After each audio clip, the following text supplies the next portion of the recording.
On the DI today, we're going to be going over a BBS door game that's info file states simply the best bowling door you'll ever play. Antsy intensive animation. Bowl the nearly true action pin reaction. I give you Gutterbowl version 1.01 by Robert Kidwell and Charlie Wardick. Let's hop on the hype train and see where it takes us. Here we have Gutterbowl from ChasWare software, copyright 1996 to 1999. Whoa! Rewind that. I just spotted something. Right there. It says Kidsware, then it changes to ChasWare.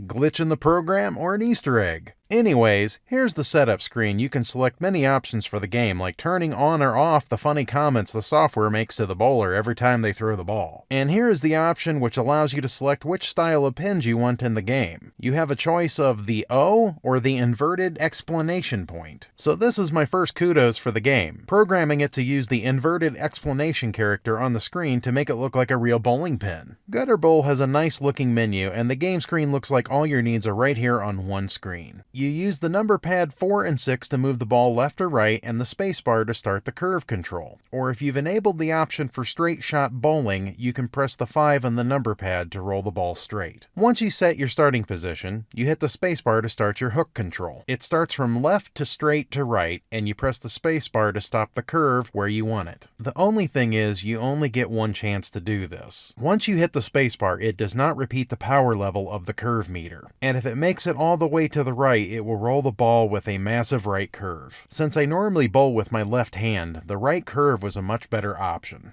It allowed me more time to try and hit the amount of curve I wanted versus trying to make a left curve with very little time to select it. Now, once you strike the pins, they nicely cascade down, and I did notice that it seems to go from left to right as if the ball strikes from that side, even if it is struck from the right side of the lane. Another indication this was more set up for a left-handed bowler? Now, while I am bowling, the game is heckling you with the funny comments the software makes to the bowler every time they throw the ball, which you can turn on or off, but I found them to be amusing and adding to the fun of the game.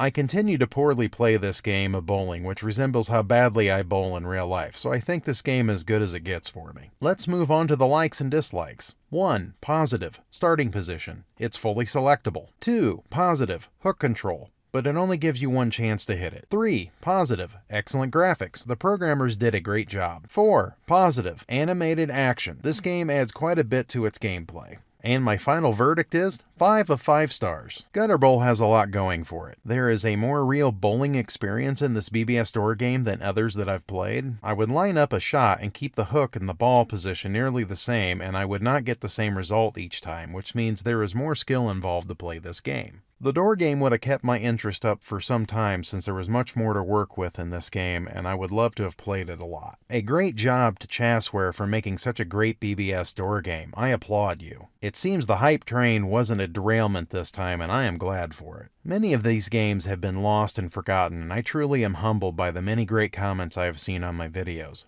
Thank you all for watching, and until next time, Digital Infinity out.